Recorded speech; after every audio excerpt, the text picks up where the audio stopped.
Good morning, hello, and welcome to our very first Artist of the Month. I'm Sammy Hexter Andrews, and I'm an abstract artist and a member of the Bloomz group. So we've decided to enable you to see more of our work and what we do. We would dedicate a month to each of the 7 artists that are in our collective. So the Bloomz, I'll just give you a bit of a background. The Bloomz we started in June 2020, and we all met online through a course that we were doing. And we decided we wanted to carry on doing what we were doing together because we found that we really supported each other and our work and showcasing our work. And so we've actually had 3 online, very interactive online art exhibitions last year. We will be having one this year. We're going to have them annually now because everything's opening up. And so we want to get out there and have people see us and meet us live. But we're still going to do our online art exhibition. But it's very different from what you normally see online. It's not just a load of pictures flipping across. You actually get to meet us, the artists, and hear what we have to say and ask us questions about our work. And we're 7 artists that do very different types of work. We also have a very special associate Bloomz member because the Bloomz were all female.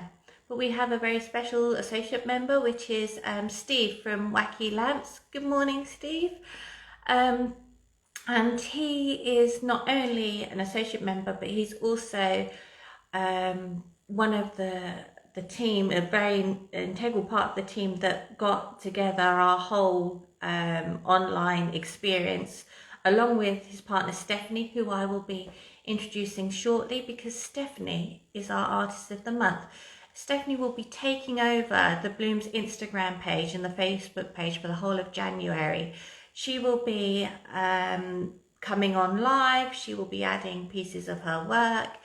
But I'm going to add Stephanie, bring her in now without further ado to join us because this is an interview about Stephanie. So let me add you, Steph. And oh, where is she? Should be here soon. So while I wait for oh, here she comes. Hey! Hi, gorgeous girl. Do you like my fluffy? Oh, I love your fluffy. Yeah. What's it called? Well, it's a poncho. Oh, I thought it was just a neck collar you had. It's a whole thing. Yes. Gorgeous. You present. You're the tiger. From Mr. Very, Wacky Lamps himself. It's very lovely. I do like that. Yeah. So I was just doing a brief introduction, then I started to meander off. So I thought, no, let's just get you on, Steph, because I've got quite a few questions to ask you. So first of all, I'd like to say Happy New Year to you. Yes, thank you. So I'll get on with one of my first questions, if that's all right. Yeah, crack on.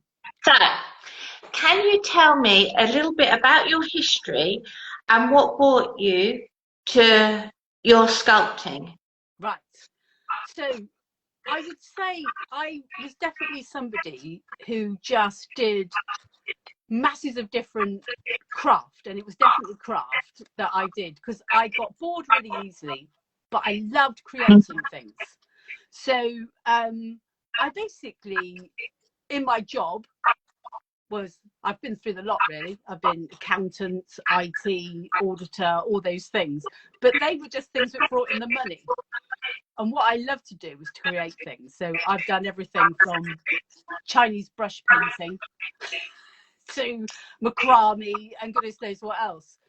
But it was when I finally had enough of the corporate world and I realized that actually the money wasn't doing it, that actually that isn't what it was all about, that I really started looking at what did I really want to do. And of course it's funny, isn't it, when you're ready, the right things come to you. And that's when I found needle felting and thought, what the hell's this? And started looking into it, and then got completely addicted to it, and then realized that everything came together because I've never seen myself as an artist, because I don't paint or draw as such, but then realized I don't see 2D, I see in 3D. So that was when I started learning how to sculpt, how to create animals. And then eventually when I met all you guys, the Bloomz, that was when I decided I wanted to be an artist. The thing is, with your fibre sculpture, it's something I find it difficult to explain to someone without actually having the piece in front of them, because the photographs and the videos of your work are fabulous, but when you actually get to see it in real life, oh my God, it just blows me away, because of there's just something about each piece that you manage to pull out, that personality or the essence of that animal. And that's what I tried. They're just beautiful. Yeah, and I think that's the bit which took it from craft to art, because I think I was learning my craft, and then I said, and the teacher that I learned from was an American teacher, which I did online. But it's when you say, right, I now want to go out on my own, and I now want to know, what am I doing and what am I pulling? And that's the bit. And for me, it's always the face and the eyes that I concentrate enormously on, even though, you know, as you know, I go a lot in terms of the structure and everything. But for me, when you truly look at a human or an animal, you're looking in the eyes, aren't you? This is where you want to actually see. And so that's the part that I really go for. But I mean, I spend a lot of time learning about animals, so that I do feel like, I mean, obviously, you know, if I'm doing a lion, I've not met the specific lion. It's not like someone's pet. But you can go online and learn so much about their plight and their behaviours, and you really feel like you get to know them. And that's what I try and bring into my sculptures. And I think in your research and your drawings and how you build up your sculpture, that really comes through, especially the research part of your work. It really comes through into the final piece, which for me, I just think is amazing how you can actually do that.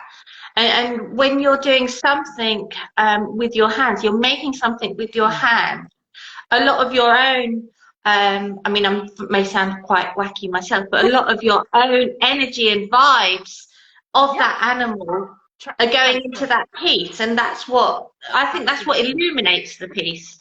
Well, it's interesting because someone who's known me a long time and knew how bored I got and how I went from craft to craft, they said, how come then with this you've just stuck with it? And I said, because every project is different. Every project you start again and you learn about the new piece. And I find that really exciting, because it's like, yes, start again, something new. And as you know, you're always learning new techniques and things. And every time you come up and you want to express something, you think, how do I do that then? And you think, right, I'm going to invent something. I love it. Right, so with your sculptures, as it's veganuary, I know you use wool, but can you explain the other materials you use? So before I answer this, Max said she's getting an echo when I'm talking. I don't know, have either of us got anything else on in the background? No, I haven't. So I'm not sure what I can do about that, Max, sorry. You're just going to have to hear me twice. What can I say? Double bubble. Yeah, exactly. Yeah, not sure why that is, but yes, of course, veganuary. Basically, I've even got some here. This is actually recycled plastic bottles. Wow. And so all sculptures we use what we call core wool, which basically means uncoloured basic wool, the cheaper wool, and that's what we build up in the middle and make out before we start adding all the beautiful fibres. So I've actually, my sea turtle was made completely out of well, vegan-friendly fibres, really. So plant-based fibres and recycled plastic bottles. But actually, I love this because I love the idea that you do a sculpture and someone buys it or gives it as a present, and that stopped it going into landfill. And so Absolutely. I was actually thinking at one point, I think I had a laugh around with the girls and boys, I should put a tracker on it, shouldn't I? So if it goes anywhere near landfill, I get a woo-woo. Don't you dare. But yeah, and actually plant-based fibres, and there's a bio-nylon. And I like to explain, because some people say, well, why is that different to ordinary nylon? Ordinary nylon is bad because the enzyme which they use to create the nylon comes from the petrochemical industry. Bio-nylon, that enzyme is a natural plant-based product, so that's why we can get bio-nylon clothes, etc. But it dyes beautifully. The colours are just gorgeous. So actually, rather than sometimes selecting wool, I use those fibres for my sculptures for the colours. But equally, I mean, I do use things like alpaca and stuff. They're all brushed off once again, or someone's gone through their shearing, because those fibres don't felt. For instance, this that I'm wearing doesn't felt. Which means, it doesn't matter how many times I scrunch it up, it's still going to look great. And sometimes on the sculptures, like the wolf, I want it to stay like that. But like on the lions do get matted fur. So it's actually quite good to have that effect on it, rather than have it all flyy and everything. Yeah, so flyy, that's not really a word, is it? Fly away? Do you have any of your pieces that you can just let us have a quick peek at? I do. I've got them here, so I can just bring them for you. So to start, I'll bring the lion. There we go. Just a second. So this was, as I was saying, can we see? Oh, he's beautiful. I just love him. So he does actually have glass eyes. I've hand painted glass because for his little eyes, I thought he really needed glass eyes rather than felted eyes. And the mane is all wool, which is why you sort of get that kind of scragginess, which you do get. Lions are scraggy. Cindy says he's awesome. Oh, thank you. And I love, and the colours there, it's reflecting the autumn, well, the winter sunset in Kenya. Yeah. So he's beautiful. He's my boy. I'll bring the wolf so you can see the difference. There we go. So here's my boy. He's got needle felted eyes rather than glass eyes. Right, yeah. I could still get the feeling in the eyes without, because they were bigger. But he's got fluffy, because it's alpaca. So that I can stroke that as much as I like, and it's not going to felt as such. So, yeah, so that's. Even though his eyes have been needle felted, the amount of detail just seeing through the screen is absolutely amazing. But then again, you need to see it in real life. You need to go to a live show to see the animals. It's funny, isn't it? Because we all came together to learn how to sell our art online, which we do. But it does, I mean, when you see art actually in person, and I'm going to mention yours because I am a proud owner of a piece of your art. But once again, I fell in love with it online. But to see it in real life is just like, my God, it's so much more. And you think, like all art, it has to be seen in person. And as you say, when you get up close and you see all the details, don't you? That's when you see, my God, it's so much more than that 2-dimension that I saw on the screen. So I would recommend to anybody to go and see art if they can. But that's what we've tried to do with our Bloomz online show, is to help people actually see us, because we're like moving and showing our pieces and bringing, rather than just a flat piece of art type thing, isn't it? Yeah. So I know you're going to be taking over our page, for the month, Instagram and Facebook.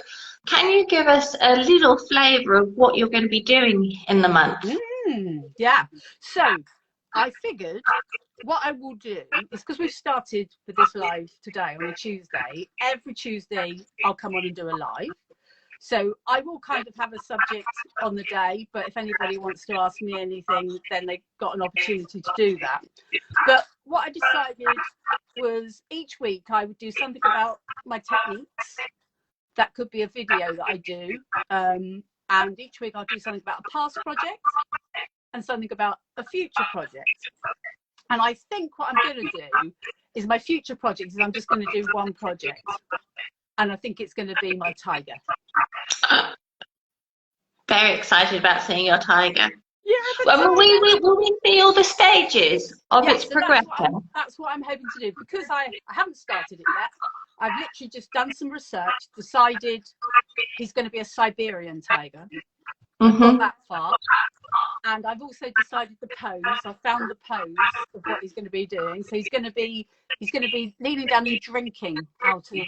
Oh wow! So that's the position. So then we've just been thinking about how I'm going to do that, and that's what's quite nice about bouncing off with Steve as well, because we've had different ideas about how we can do. And I'm not going to give it all away, but we've got some special stuff for the water and everything going to come. But I will go through the drawing, the sketch, which is, don't get me wrong, there's nothing, I won't be selling that. People might want to buy it. Well, what I will do is put it in the notes to go with the piece type thing. But, it's mine so that I know where I'm coming from. And I, as you know, I download a skeleton, I make a wire armature, and then I'll go through all of that process.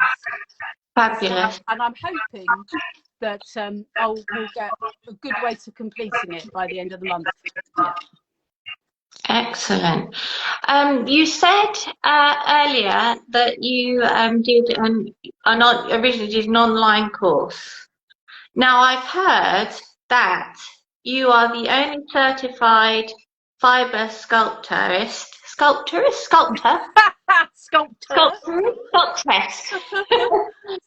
in the UK. Is that right? Right. So it's so I learned to needle felt with Sarafina. Her name's Sarah Renzulli, but her company is called Sarafina, and she's in Maryland in the USA. And she's left-handed and I'm right-handed, but I learned to felt left-handed, which is peculiar to start. But I basically went through her processes from beginning up to. In fact, the elephant that I did is based on one of her pieces. And this year, she's decided to certify some people to become instructors of her techniques and her designs. So I applied for that. And yes, I got it. And I am the only person in Europe. Woohoo! Yeah, so they're in the USA and Canada. And I'm thrilled because obviously I use those techniques and always have done, plus I added one to my own, but I never felt that I could truly teach other people because I'm teaching someone else's stuff, and that just was wrong. So to be now properly certified and allowed, and I can teach all of her designs as well as my own, is brilliant. So I could take someone through my creative process to where I started and where I am now, if that's what they want.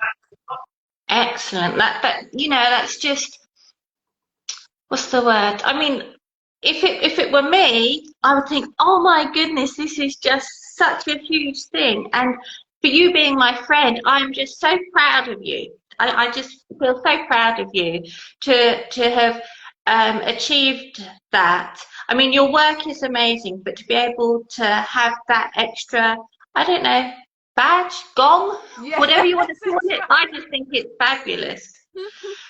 One question I'd like to ask is, do you do commissions? Funny enough, yes.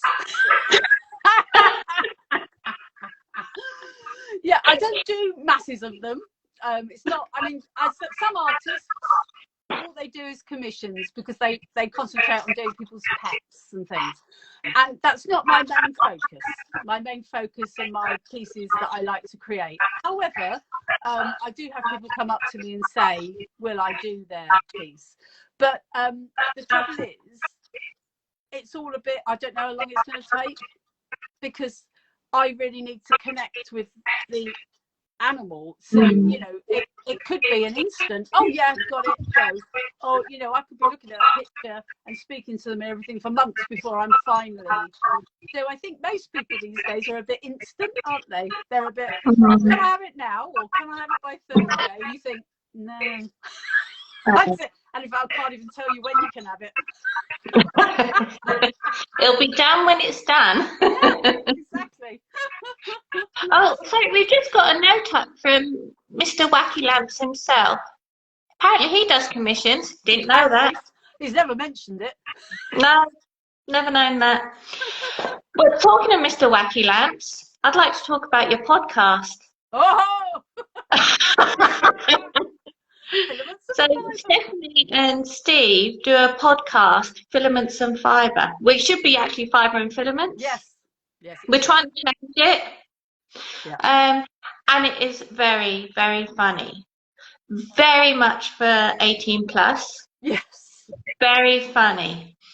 How did that start? Because I just find it hilarious to be in my studio and have that going on in the background. I mean, it's not for everybody, because we literally do say things which come into our head. And I would have to say, it's very sort of like 1970s, 80s telly, isn't it? As in, we say all the wrong things, which this day and age would not necessarily be considered correct. But what happened is, we banter all day long, Steve and I, and it's just the way that we are. We're very, we take the mickey out of each other all day long, really. I suppose I might take the mickey out of him more than he does me. But people were just saying, it's hilarious, you should record it. And I was thinking, yeah, that's probably not good, because I'm being well behaved today, but I often swear a lot. So it just, yeah, that wouldn't be good. We always say, don't put us on Gogglebox, because you wouldn't be able to. But then we just thought, oh, how hilarious. And we did it when the Bloomz first started, because we did an introduction to the Bloomz and everything, and we did all that. And it's just gone on from there, that every 2 weeks, and during the week, we'll say things to each other, and Steve will say, that's a good title for a podcast. And it'll be, you know, it's real Benny Hill innuendo type stuff, but, you know, we find that funny, and it's our sense of humour. So it's one of those things where you say, that's part of our life. You have different parts of your life, don't you? And that one isn't necessary for everyone, but if that's your humour, we've got you covered. I just need to say, it is so, so funny. And people may be offended, but nothing is said to offend. No. It is just so funny. I really enjoy it, and I highly recommend people going onto their podcast and having a good old listen, because it will really brighten your day up a bit and make you think sometimes. Okay, I've got a question for you. Right. If you could ask any artist, living or dead, ask them one question, who would the artist be, and what would the question be? Oh, wow. Well, I don't know if you consider him an artist. I consider him an artist, which is Gaudi, the architect. But he did interior design as well as and everything. And I don't think it would be a question, actually. It's more, could I follow you for a day? Wow, yeah. Because I know what we're all like, which is I couldn't tell you exactly what I do. And if someone asked me one question, I could answer it at that moment. But I'd love to follow him for a day and just see what sort of things he does, what inspired him, you know, because it's like you see something sometimes, don't you? You write that down. You don't use it then, you use it later. So just to see the sort of things that he does, because he's he was such an organic architect and designer. I believe he's an artist as well. Mm. It's just, and I love his colours, you know, I mean, just amazing. So yeah, I'd love to spend some time in his company. Okay, well that's a good one actually. And you know what I like is the fact that everything comes from art really, and beauty, because whether it's a building, whether it's a painting, whether it's a sculpture, whether it's what we're wearing, you know, it all starts from a place of someone, the creator, wanting to make something beautiful for others to look at. Yeah, and that's what I like. And inspire Okay, some quick fire questions for you. Your favourite colour? Red. Last book you read? Oh God, The Big Leap. Bradley Cooper or Bradley Walsh? Bradley Cooper. Beach or countryside?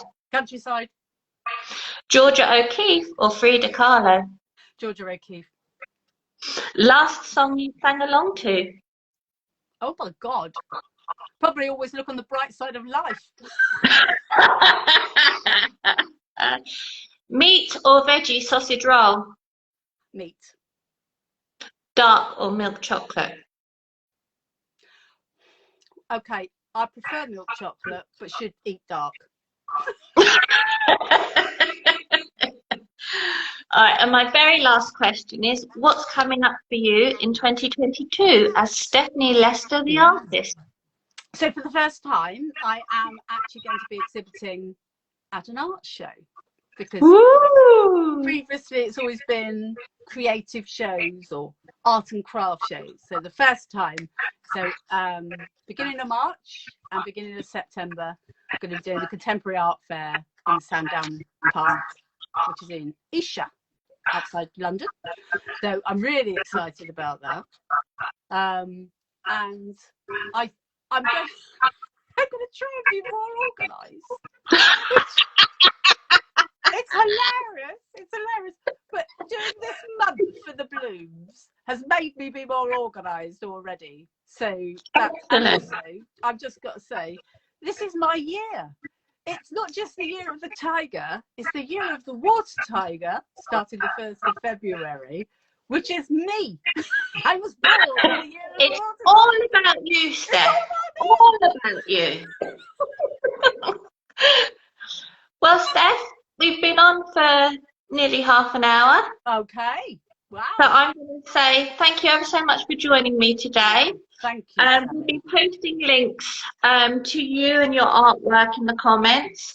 We're so looking forward to you taking over the Bloomz Instagram and Facebook page. I might not give it back. Looking forward to the videos, the live demos, the posts and everything. We'll be coming back together at the end of the month. We'll do another live interview to catch up and recap and add any bits that we may have forgotten. Okay. But until then, thank you ever so much for joining me today. No, and I'll see everyone later. Okay. Bye-bye. Bye.